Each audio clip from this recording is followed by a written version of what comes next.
Olá, muito bom dia aos amigos, irmãos que participam conosco nesta manhã ou neste momento do estudo da Bíblia, única regra de fé e prática. E nós estamos fazendo isso aqui na Escola Bíblica Dominical da Igreja Presbiteriana de Botafogo. Esta é mais uma oportunidade ímpar, maravilhosa, que Deus nos concede de poder juntos estudarmos a palavra do Senhor. E como eu sempre tenho dito, à luz do Espírito Santo, entender e internalizar seus ensinamentos. Esse tem sido sempre o meu desejo e a minha oração. Bom, estamos estudando neste período o livro de Atos, Atos dos Apóstolos, cujo objetivo, inspirado por Deus, Lucas, autor deste livro, entre outros assuntos, escreve sobre os acontecimentos da igreja primitiva, destacando não só o cumprimento das profecias do Antigo Testamento, como também o início da nova aliança. Como no tempo dos apóstolos, e não pode ser diferente, a igreja deve basear seu raciocínio, sua palavra, sua pregação, seu testemunho nas Escrituras. Na nossa única regra de fé e prática, a palavra de Deus. Do contrário, não teremos autoridade alguma para falar. E Lucas, autor deste livro, com estes registros, deseja que cada um de nós confiemos na palavra de Deus e saibamos a verdade a respeito de Jesus Cristo e do seu evangelho como igreja lúcida. Lembram? Nós falamos isso em algumas palavras pregadas em nossa igreja nos últimos domingos. Mas antes de entrarmos propriamente dito na nossa conversa de hoje, né, vamos orar, pedir que Deus nos ilumine e nos ajude neste tempo. Senhor, nós te agradecemos, Pai, pela vida que tu tens dado a cada um de nós e pela oportunidade que nos concedes de estudar a tua palavra. Que teu Espírito nos ajude, Senhor, nos ilumine cada coração neste tempo de estudo desta palavra, que seja realmente instruído por ti. É a nossa oração que nós fazemos em nome de Jesus. Amém. Muito bem. Nós vamos ler para o nosso estudo de hoje a palavra do Senhor que está registrada no livro de Atos, no capítulo 11, do verso 1 ao verso 30. É importante que leiamos todo o capítulo, porque esta leitura por si só já vai elucidando muita coisa a respeito do tema de hoje, que nós queremos conversar, que é a primeira igreja gentílica, ou seja, a primeira igreja formada por gentios, não só judeus, por gentios. Então, Atos dos Apóstolos, no capítulo 11, nós vamos ler a partir do verso 1. Leamos. Chegou ao conhecimento dos apóstolos e dos irmãos que estavam na Judéia que também os gentios haviam recebido a palavra de Deus. Quando Pedro subiu a Jerusalém, os que eram da circuncisão o arguíram, dizendo: entraste em casa de homens incircuncisos e comeste com eles. Então Pedro passou a fazer-lhes uma exposição por ordem, dizendo: eu estava na cidade de Jope, orando, e num êxtase tive uma visão em que observei descer um objeto, como se fosse um grande lençol baixado do céu pelas 4 pontas e vindo até mim. E fitando por dentro dele os olhos, vi quadrúpedes da terra, feras, répteis e aves do céu. Ouvi também uma voz que me dizia: levanta-te, Pedro, mata e come. Ao que eu respondi: de modo nenhum, Senhor, porque jamais entrou na minha boca qualquer coisa comum e imunda.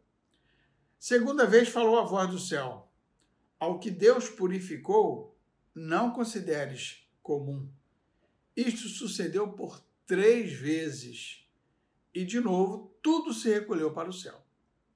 E eis que, na mesma hora, pararam junto à casa em que estavam os 3 homens enviados de Cesareia para se encontrarem comigo. Isso é Pedro falando.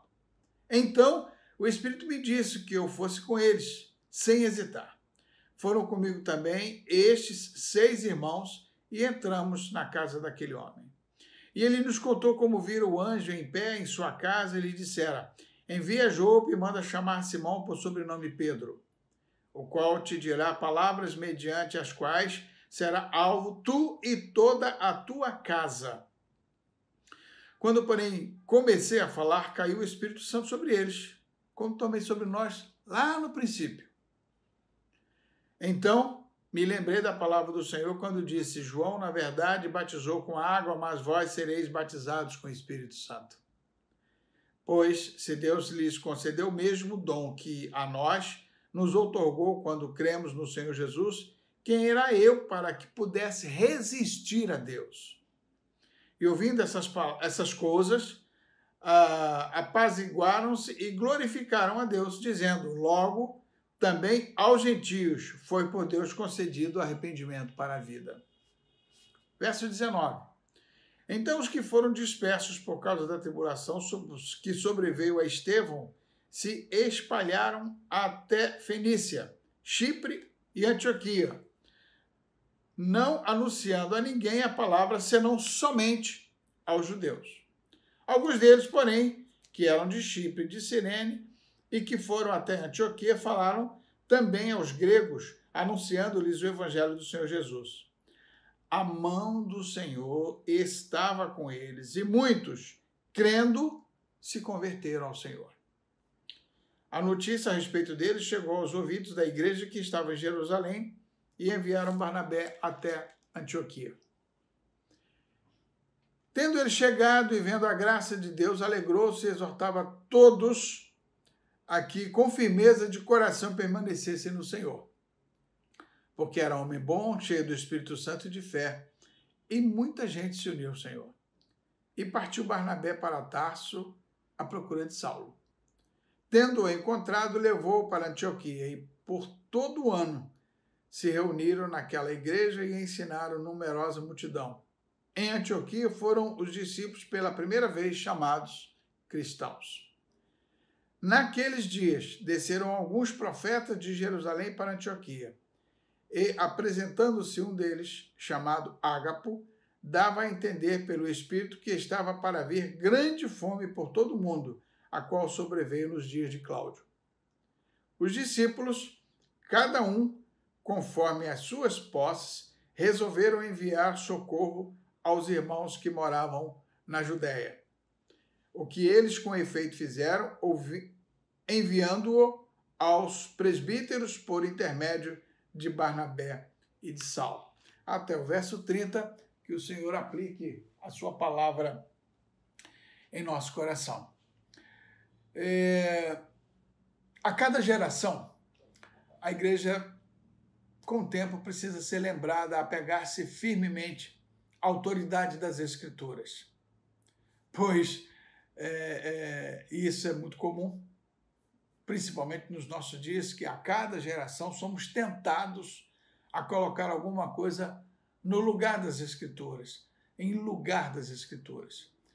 E isso denota, sim, que esquecemos facilmente do registro que o próprio Jesus disse. Lá em Mateus, capítulo 24, verso 31, diz: o céu e a terra passarão, mas as minhas palavras não hão de passar.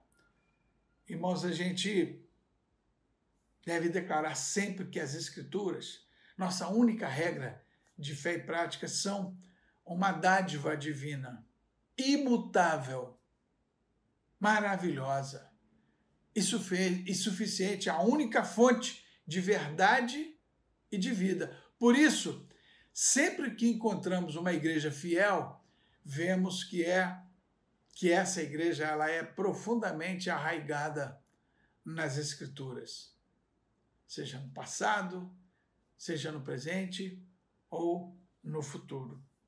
Lembra quando eu disse lá no início da nossa fala que os registros que Lucas fizeram referente aos acontecimentos da igreja primitiva, destacando não só o cumprimento das profecias do Antigo Testamento, como também o início da Nova Aliança? Pois é. Esses registros são constituídos também de uma série de momentos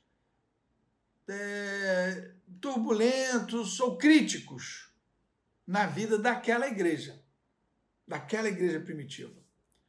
Eu não tenho dúvida de que esses acontecimentos registrados por Lucas serviram e continuam servindo como base, como núcleo em torno dos quais o plano de Deus, o plano redentor, divino, continua a se desenvolver até os nossos dias. E o texto que nós lemos, o texto em questão, mostra, entre outras coisas, exatamente o início da igreja gentílica, que é o tema da nossa fala, da nossa conversa neste dia. E por conta disso, irmãos, Pedro foi muito criticado. Por que não dizer até perseguido? De um modo específico, o relato que nós lemos, né, da visão de Pedro, da salvação de Cornélio e de toda a sua família, e eram todos gentios, não eram judeus, bem como a vinda do Espírito Santo sobre eles, ajuda a explicar de que modo a igreja tenha se tornado um movimento majoritariamente gentílico. Por conta disso, Pedro foi altamente criticado por aquela igreja. Se você, só relembrando, quando nós lemos Atos no capítulo 11, o verso 2, o verso 3, está registrado exatamente um desses momentos, quando Pedro retornava a Jerusalém. E subindo Pedro a Jerusalém, disputavam com eles os que eram da circuncisão, dizendo: entraste em casa de homens incircuncisos e comeste com eles. Pois é, a notícia de que Pedro, um judeu, havia feito uma refeição com Cornélio, um gentio, gerou mais interesse do que o fato de os gentios terem recebido a palavra de Deus. Isso aí está logo no primeiro versículo. Esqueceram aqueles judeus que este também era o movimento do Senhor Jesus. Lembram? Está registrado lá em Marcos, no capítulo 2, verso 16, quando o próprio Jesus também recebera a crítica dos mestres da lei. Olha lá o que está escrito. Quando os mestres da lei, que eram fariseus, o viram comendo com os pecadores e publicanos, gentios, perguntaram aos discípulos de Jesus: por que ele come com os publicanos e pecadores? Era uma pergunta revestida aí de muita crítica, Lucas, quando escreve aqui no livro de Atos, ele identifica claramente o grupo que criticou o apóstolo, lá da igreja primitiva, como o grupo da circuncisão, ou o partido da circuncisão. E o grupo lá de Cornélio e da sua família, como o grupo ou partido dos incircuncisos. Está aí no verso 3, que nós também já lemos. Eu quero crer aqui que não resta dúvida que o entendimento dos cristãos judeus, lá do primeiro século, em relação à aliança da salvação e da relação entre o Antigo e o Novo Testamento, e entre os judeus e os gentios, estava fundamentado lá em Gênesis, no capítulo 17, quando Deus estabeleceu com Abraão uma aliança que incluía a promessa da descendência de Abraão, em que eles receberiam o benefício de Deus se fossem descendentes de Abraão ou se tivessem abraçado essa aliança. E o sinal ali era a circuncisão. Agora, todos aqueles, mesmo não judeus, que acreditassem no Deus de Abraão e se submetessem à circuncisão que os judeus, descendentes de Abraão, tinham submetido, também eram beneficiados com as bênçãos de Deus prometidas a Abraão. E Pedro, naturalmente, entendeu todo aquele questionamento daqueles cristãos judeus. Muito bem. E porque Pedro entendeu, você pode perceber aí que neste capítulo, a partir do versículo 4 ao verso 17, Pedro começa então a explicar, a fazer efetivamente a sua defesa. E a palavra de Pedro, ela não foi nada além daquilo que efetivamente acontecera por mandado de Deus. E quando a gente lê esse texto, a gente pode perceber aqui e até mesmo sentir, né, a energia, o entusiasmo de Pedro crescendo a cada explicação que ele dava. É como se ele estivesse pregando para os judeus que eram cristãos, né, que eram circuncidados, falando daquela visão singular no momento da oração. Lá no versículo 5 até o versículo 10, você leu comigo, quando fala exatamente daquela visão, né? Daquele êxtase, ouvindo aquela voz que vinha do céu e falando dos animais, dos répteis e das feras, e que ele matasse e comesse, e ele replicava, e ele contestava, não, mas eu não posso comer carne imunda. E Deus disse para ele, olha, aquilo que é santificado por mim não é comum, Pedro. Muito bem. Paralelamente, logo no verso 11, você percebe que mal Pedro termina a sua oração, ele ouve alguém bater às suas portas, e eram quem? Eram os visitantes que Cornélio, e Cornélio começa a entrar na história agora, enviou para chamar Pedro. Enviou para chamar Pedro, está aí no verso 11. E aí, aqueles homens falaram a Pedro, olha, nós viemos aqui a mando de Cornélio para você ir até ele.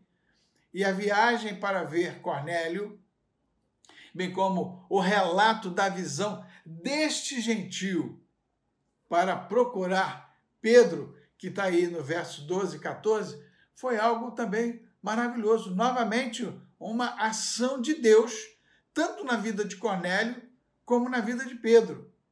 E, consequentemente, a pregação do evangelho que Pedro fora cumprindo uma missão dada por Deus. E como ponto culminante neste episódio todo foi a descida, a vinda do Espírito Santo, agora sobre Cornélio e sua família. Povo gentil. Povo gentil. Está aí também no verso 15.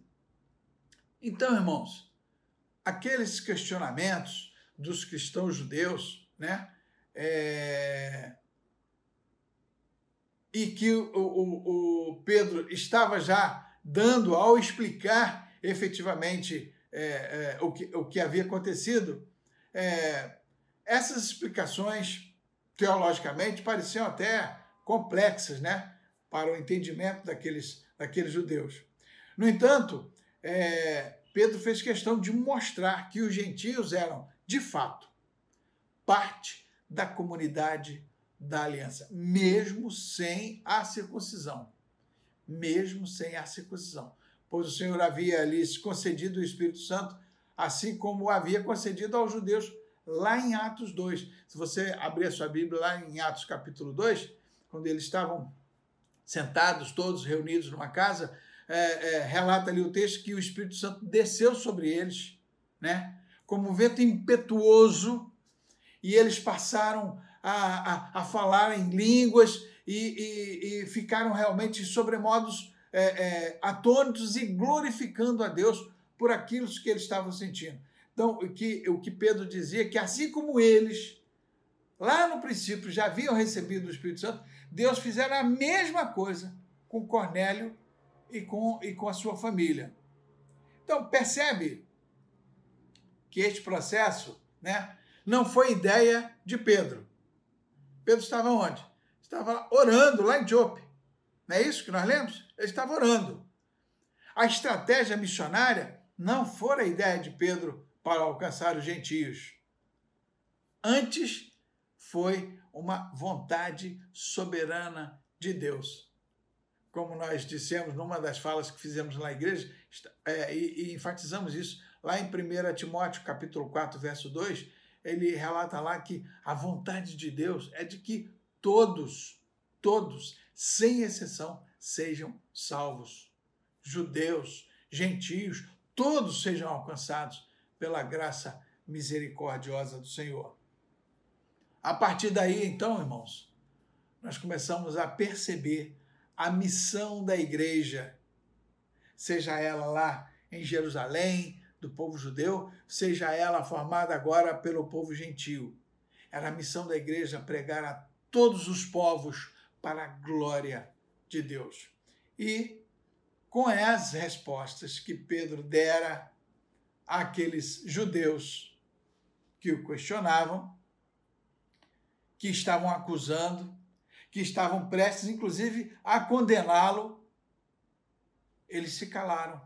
Você vê aí no verso 18, na primeira parte, que eles se calaram e glorificaram a Deus. Olha, que maravilha, que transformação. E é assim que Deus faz na nossa vida.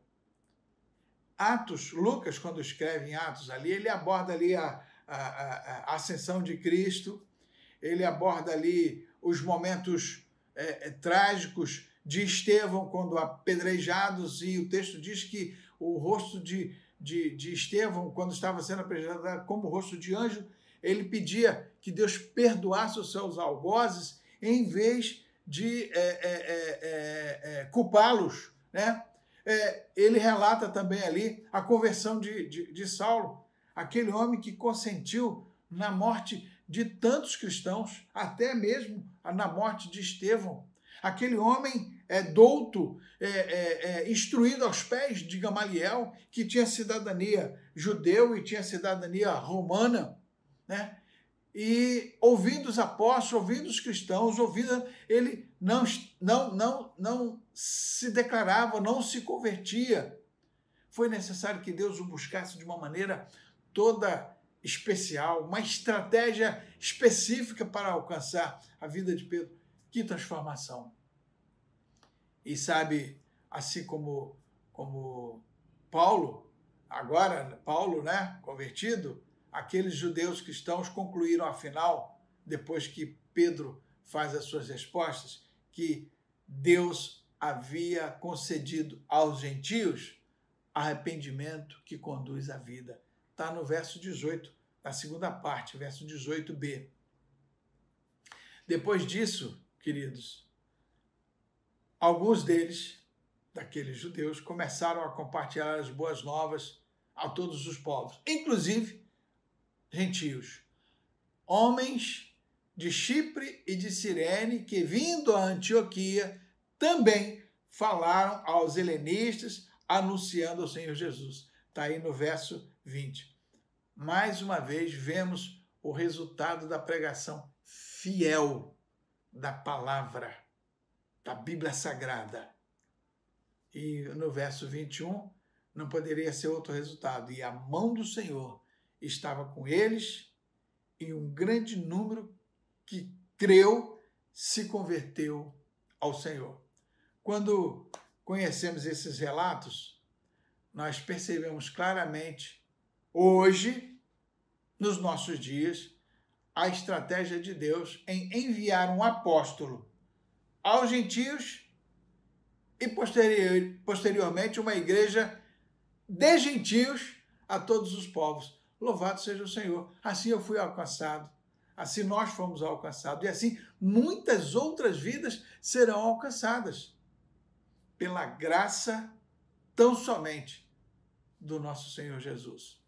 Isso é pregar a palavra simples, sem estratégias fantásticas, mas que o Senhor, utilizando de povo em povo, de fala em fala, de igreja em igreja, anunciar a palavra, desde que seja em relação à Bíblia Sagrada, única regra de fé e de prática. Ao longo deste livro, né, desse livro de Atos, a gente percebe aqui Deus realizando milagres em favor de inúmeras pessoas, dentro e fora da igreja. Isso mostra como Deus costuma operar no mundo por meio do seu povo, por meio da minha vida, por meio da sua vida, por meio da igreja estabelecida aqui na terra. Assim, nós percebemos, né, não só a estratégia de Deus para alcançar os gentios, e a gente viu aí que Deus tocou em Cornélio, Deus tocou em Pedro, Deus fez com que tudo isso se juntassem e aí formasse a igreja gentílica, sendo assim a primeira igreja gentílica formada.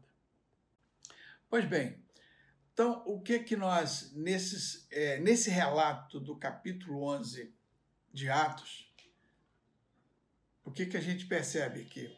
Que, como estratégia de Deus, Pedro realizou esse processo de pregar aos gentios. E ali surgiram as diversas críticas. E como estratégia de Deus, a defesa de Pedro foi o momento de pregar aos próprios judeus cristãos, que, como nós dissemos, do partido da circuncisão, né? Achando que só eles é que poderiam realmente receber o benefício e receber o Espírito Santo de Deus. A defesa de Pedro foi o momento em que Pedro fez com que eles entendessem que Jesus Cristo também havia sido colocado na vida dos gentios e que o Espírito Santo de Deus o convenceram ao arrependimento que conduz à vida. A partir daí, então, começou a missão de cada um deles, seja judeu, seja gentil, a pregar a palavra de Deus para a glória de Deus. Então, chegando aqui já caminhando para o nosso fechamento, para a nossa conclusão, quando nós olhamos para os livros, tanto de Lucas, porque o mesmo Lucas que escrevera o livro de Atos dos Apóstolos, ele escreve também o livro com o nome dele, o Evangelho segundo Lucas. Percebemos que nesses livros, o que é destacado efetivamente por ele é a soberania de Deus. Soberania de Deus. Vários personagens são citados. Você vai perceber isso. Vários personagens são citados. Mas Deus é sempre o protagonista dessa história. E, na verdade, ele usa as pessoas mais improváveis para propagar o Evangelho, né? Vamos citar aqui apenas Pedro e Paulo. Pedro impetuoso, e todo mundo conhece a história de Pedro, que chegou a cortar, inclusive, a orelha de um dos soldados quando foram prender Jesus, exatamente pelo ímpeto dele. Tudo ele era o primeiro, tudo ele tinha que fazer, tudo... Lembra da história de Pedro, né? É exatamente esse impetuoso Pedro, ou mesmo o homicida Saulo, que nós dissemos aqui ainda há pouco. O homem que perseguiu, o homem que maltratou, o homem que perseguiu a igreja, perseguiu Jesus Cristo. No entanto, a obra não é desses homens. A obra não são dos pastores, dos líderes que nós vemos hoje. A obra é de Deus. Realizado, sim, por intermédio dessas pessoas. Detalhe, desde que baseado nas Escrituras, autoridade única da palavra de Deus, única regra de fé e de prática. Ele usa as pessoas mais improváveis, é verdade, para a propagação da palavra. E a gente chega até a ficar um pouco em dúvida quando a gente vê determinadas pessoas que antes tinham uma vida e depois têm uma outra vida completamente, chegarem a falar desse Evangelho Santo. Mas é assim a estratégia de Deus. Assim, tanto em Atos como em Lucas, como nós dissemos, Deus é lembrado como soberano em minha vida, na sua vida, em nossa vida e no mundo, mesmo quando não entendemos o que ele faz. Por isso, irmãos, nessa rápida pincelada, é apenas uma síntese do que nós podemos trazer com o tempo que temos sobre a primeira igreja gentílica. Mas esse capítulo 11 de Atos dos Apóstolos, se você puder ler com mais detidamente, pedindo a iluminação de Deus, ele certamente vai esclarecer bem mais a respeito dessa igreja gentílica. Por isso, a primeira igreja gentílica formada, organizada por Deus através de seus servos, chegou até nós para darmos continuidade e chegar a tantos outros para a glória de Deus. Não é para a minha glória, não é para a glória de uma denominação esta ou aquela, para a glória de líderes, para a glória de pastores, não. É para a glória de Deus. Porque o imperativo do Senhor, na grande comissão, é de que nós fôssemos e pregássemos o evangelho a toda criatura. E como eu disse lá em 1 Timóteo capítulo 4, verso 2, a vontade do Senhor é que todos sejam alcançados por essa graça, é que todos sejam salvos pelo Senhor Jesus. E como serão salvos se nós não formos usados por Deus para pregar, para falar deste Evangelho Santo que purifica, que restaura e que convence o mundo do seu pecado. Que entendamos esta palavra nos trazida por Lucas aí no registro de Atos dos Apóstolos, no capítulo 11, mostrando a formação da primeira igreja gentílica, como ela chegou até mim e até você, e a responsabilidade que temos de dar continuidade neste processo. Que Deus nos abençoe. Amém.